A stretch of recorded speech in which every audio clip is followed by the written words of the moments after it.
तो पार्ट 4 की शुरुआत में हम डेक किंगडम के सोल्जर्स को देखते हैं, जहां पर उन्हें फाइनली अपनी कार्ट मिल जाती है। पर वो कार्ट पूरी तरह से डिस्ट्रॉय हो गई थी और हीरोज़ ने उनके घोड़े को भी मार दिया था, जिससे डेक किंगडम के कैप्टन को काफ़ी दुख होता है, क्योंकि वो अपने किंग की उम्मीदों पर खड़ा नहीं उतर पाया था और किंग के इकलौते दिए हुए मिशन को पूरा नहीं कर पाया था। जिस पर वो उदासी के साथ अपने किंग को मिशन के फेल होने की इन्फॉर्मेशन भेजता है। तभी मोरियाना डेक किंगडम के एक सोल्जर को जान से मार देती है, जो कि वहां पर उनसे अपने साथी की मौत का बदला लेने आई थी। और डेक किंगडम के कैप्टन को फाइनली रियलाइज़ होता है कि हीरोज़ ने उसे जो भी बातें कही थी वो सारी झूठ थी। लेकिन मोरियाना को इन सब चीज़ों से कोई फ़र्क नहीं पड़ता था, क्योंकि वो काफ़ी गुस्से में थी और मोरियाना कैप्टन को उसका वेपन उठाने को कहती है ताकि वो उससे अपना बदला ले सके। जिस पर वो कैप्टन अपनी एक्स उठा लेता है और मोरियाना पर अटैक करने लगता है, लेकिन मोरियाना उसके अटैक को डॉज कर लेती है और कैप्टन के दोनों हाथों को काट देती है, जिससे कैप्टन लड़ने के काबिल नहीं बचता और मोरियाना कैप्टन को मारने से पहले उसकी लास्ट विश पूछती है, जिस पर कैप्टन सिर्फ अपने किंग की सेवा करना चाहता था। जिसके बाद मोरियाना कैप्टन का सर काटकर उसे मार देती है। इसी दौरान हम डेक किंगडम के किंग को देखते हैं, जहां पर किंग को उनके रुडोरा सिटी के मिशन के फेल होने की न्यूज़ मिलती है, जिससे डेक किंगडम का किंग काफ़ी गुस्सा होता है। तभी उनका इन्फॉर्मर किंग को उनके इस मिशन के फेल होने का कारण हीरोज़ को बताता है, क्योंकि उन हीरोज़ ने उनके इल्ला किंगडम के क्रिमिनल्स को मार दिया था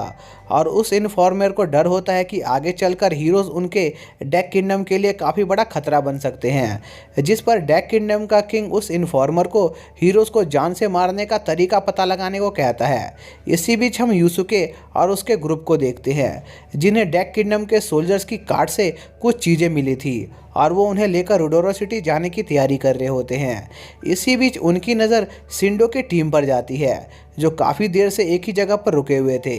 तभी हम सिंडो के ग्रुप को देखते हैं, जो एक विलेज में एक मर्चेंट से बात कर रहे थे, लेकिन वो मर्चेंट उनके साथ रुडोरा सिटी जाने से इनकार कर देता है, जिससे सिंडो को इस बात का डर लगने लगता है कि शायद से उन्हें बिना किसी मर्चेंट के ही रुडोरा सिटी जाना पड़ेगा। इसके बाद हम यूसुके और उसकी टीम को देखते हैं, जो रुडोरा सिटी जाने की तैयारी कर रहे होते हैं और उनके साथ इल्ला किंगडम के लोग भी होते हैं। लेकिन यूका उनकी कार्ट में नहीं बैठना चाह रही होती,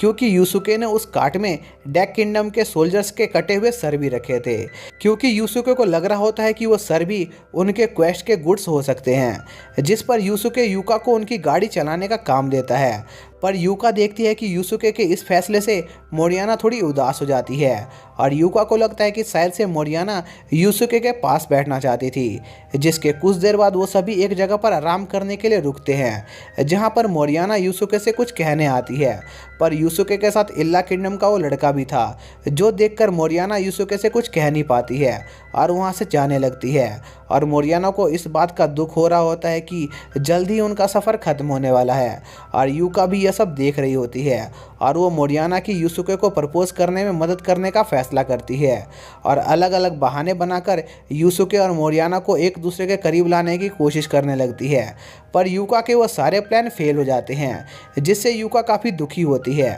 और अजीब हरकतें करने लग जाती है। इसी दौरान हम सिंडो और हाकोजाकी को देखते हैं, जो एक रोड पर मर्चेंट का इंतज़ार कर रहे होते हैं। तभी वहाँ से एक मर्चेंट गुजरता है, जो रुडोरा सिटी जा रहा था और वो उस मर्चेंट को उसकी प्रोटेक्शन करने का ऑफ़र देते हैं। पर उस मर्चेंट के साथ पहले से ही एक बॉडीगार्ड था, जो उनकी इस बात से एग्री नहीं था और उन्हें उनकी पावर दिखाने को कहता है। जिस पर सिंडो और उस बॉडीगार्ड के बीच एक फ़ाइट होती है, जिसमें सिंडो बड़ी आसानी से उस बॉडीगार्ड को हरा देती है। जिसके बाद हम यूसुके और उसकी टीम को देखते हैं, जो एक जगह पर रुके हुए थे, जहां पर उसकी टीम आराम कर रही थी। तभी उसके पास मोरियाना आती है और वो यूसुके को शुक्रिया करती है, क्योंकि यूसुके ने मोरियाना की डेक किंगडम के सोल्जर से उसके साथी की मौत का बदला लेने में मदद की थी और उसकी जान भी बचाई थी। और मोरियाना आज सुबह से यूसुके को यह बताने की कोशिश कर रही थी। इसके बाद मोरियाना सोने चली जाती है और यूका को मोरियाना पर काफ़ी गुस्सा आ रहा था,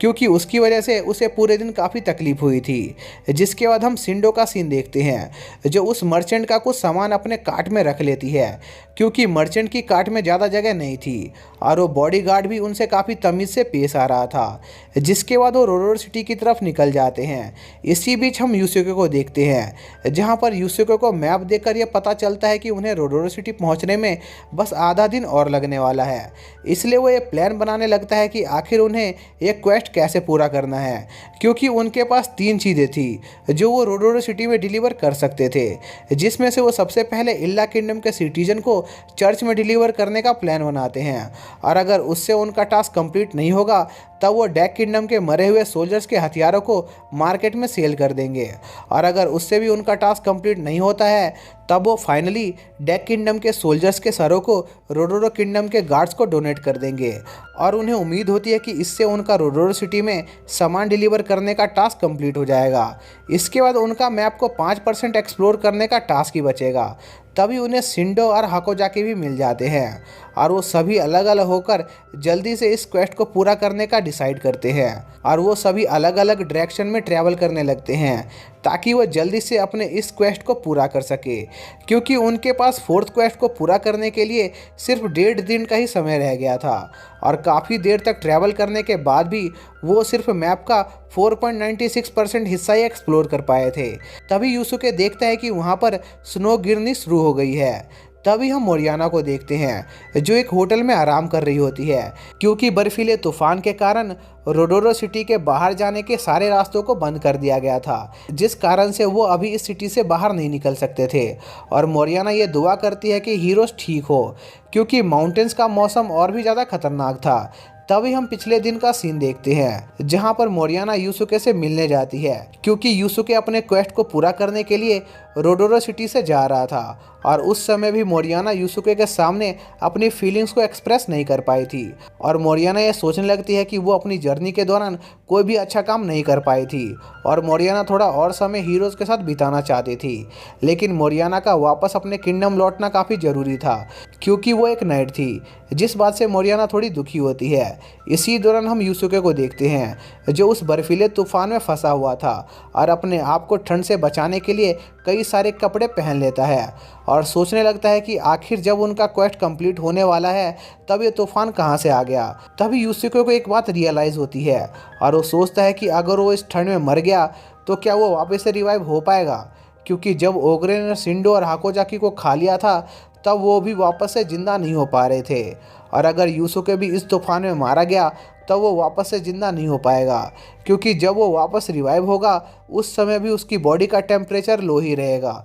जिससे वो दोबारा मर जाएगा और कभी भी रिवाइव नहीं हो पाएगा। इसलिए यूसुके मरने का रिस्क नहीं ले सकता था, और अपनी बॉडी गर्म रखने के लिए एक्सरसाइज करते हुए क्वेस्ट को पूरा करने का डिसाइड करता है। इसी बीच हम हाकोजाकी को देखते हैं, जिसकी शील्ड पर बहुत सारी स्नो जम गई थी और उसे इस तूफान से काफ़ी तकलीफ भी हो रही थी। तभी हाकोजाकी को अपना पास्ट याद आता है, जहां पर उसने इससे भी मुश्किल चुनौतियों का सामना किया था, और वो ये डिसाइड करती है कि वो इस क्वेस्ट को पूरा करके ही रहेगी। पर हाकोजाकी और ज़्यादा ठंड नहीं सह पाती है और वहीं पर बेहोश हो जाती है, जिसके बाद हम शिंडो का सीन देखते हैं, जो कि काफ़ी देर से चल रही होती है। लेकिन शिंडो गौर करती है कि वो बार बार वापस से एक जगह पर ही गोल गोल घूम रही है। इसी दौरान हम यूसुके को देखते हैं, जहाँ पर एक्सरसाइज करने की वजह से उसके पैरों में दर्द होने लगा था, जिस वजह से उसे चलने में काफ़ी तकलीफ हो रही थी, और साथ ही उसे हाकोजाकी और यूका की भी चिंता हो रही थी, क्योंकि उनके पास खुद को इस ठंड से प्रोटेक्ट करने के लिए कोई भी स्पेशल गियर्स मौजूद नहीं थे। तभी यूसुके गौर करता है कि इतनी देर ट्रैवल करने के बावजूद भी उन्होंने सिर्फ 4.992% मैप को ही एक्सप्लोर किया है, और अभी भी उन्हें अपने क्वेस्ट को पूरा करने के लिए 12 किलोमीटर के डिस्टेंस को और कवर करना था, और इसके लिए उनके पास सिर्फ 6 घंटे का समय ही बचा था। इसी दौरान हम यूसुके के दोस्तों को देखते हैं, जो ठंड से बुरी तरह से जम गए होते हैं, पर यूसुके अपने क्वेस्ट को पूरा करने का मिशन जारी रखता है। तभी यूसुके को एक आवाज़ आती है, और वो देखता है कि वहाँ पर एक यती मॉन्स्टर आ गया था, और वो यती मॉन्स्टर यूसुके पर अटैक करता है, जिस पर यूसुके उस मॉन्स्टर से फाइट करने का डिसाइड करता है और उसे घायल कर देता है। तभी वो यती मॉन्स्टर यूसुके पर अटैक करता है, पर यूसुके उस अटैक को ब्लॉक कर लेता है, जिस पर वो यती काफ़ी शॉक होता है, और उन दोनों की फाइट चलती रहती है, जहां पर अंत में यूसुके जीत जाता है। पर वो कंफ्यूज होता है कि आखिर उस यती ने उस पर अचानक से हमला क्यों कर दिया। तभी वहाँ पर उस यती के छोटे बच्चे आ जाते हैं, जो अपनी माँ को मरा हुआ देखकर रो रहे होते हैं, और यूसुके समझ जाता है कि उस यति ने अपने बच्चों को प्रोटेक्ट करने के लिए उस पर अटैक किया था। लेकिन यूसुके उन यति के बच्चों को वहीं पर ठंड से मरने के लिए छोड़कर वहां से चला जाता है, क्योंकि उसका मानना था कि ये एक वर्चुअल वर्ल्ड है और उनके मरने या जिंदा रहने से कोई फर्क नहीं पड़ता है। जिसके बाद यूसुके अपने टास्क को कंप्लीट करने के लिए ऐसे ही आगे बढ़ता रहता है। तभी यूसुके बर्फ के नीचे ढकी एक खाई में गिर जाता है और इसी के साथ ये पार्ट यहीं पर एंड हो जाता है।